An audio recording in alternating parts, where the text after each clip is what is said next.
Hi everyone, welcome to week 4, unit 4, our final week of childhood socialization. This week we'll be looking at kid problems and problem kids. And oh, it's not that simple, as you all know. So you've had 3 weeks worth of content prior to this one to know that it isn't that simple. So when you work on this week's content, I'd like you to please be very conscious of pulling in what you already know and have learned in these last 3 weeks to talk about kid problems and problem kids. Is it that simple? We know that society and culture help to create a world for youth that is pretty difficult to navigate. So this week we'll break it into 2 parts again. The first part will be technology and nature, and the second part will be old problems, same problems. So when we're looking at the technology and nature portion, I really ask you to please make sure that you connect those 2 things, to not talk about technology and nature as separate issues. While they present in readings as separate, you will see that they're all very connected. So as you write your journals and you participate in discussion boards, please make a very conscious effort to tie the 2 of them together and not address them separately, because they definitely impact each other. And then when you're doing that work, I'd also like you to do a little personal reflection on how much time you spend in the natural world, in nature. That can be a park, that can be, I don't know, a park even in the city. You don't have to be out roaming the hills and in the mountains and skiing and snowboarding. And I don't necessarily mean that in nature. I just mean spending time outdoors, concentrated time outdoors.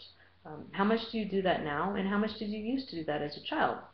And if there is a disconnect, how did it become disconnected? And if you're still connected, as you were when you were younger, why is that?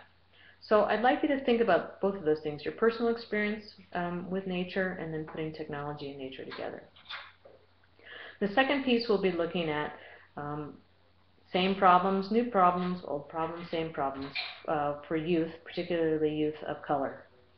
So I'll give you a little bit of history there with some information about Emmett Till, if you don't already know that.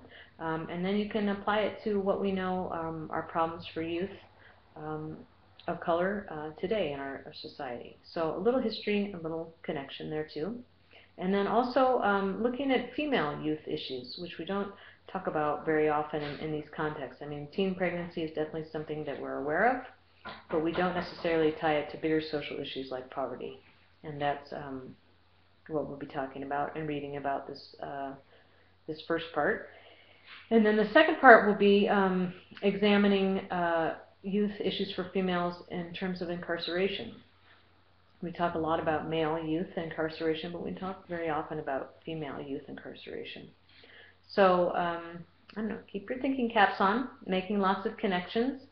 Please tie in content for the first week when you're examining these issues of kid problems and problem kids. And then lastly, please be working on your final projects. If you have any questions that you need help with, please email me as soon as possible and not wait till the last minute.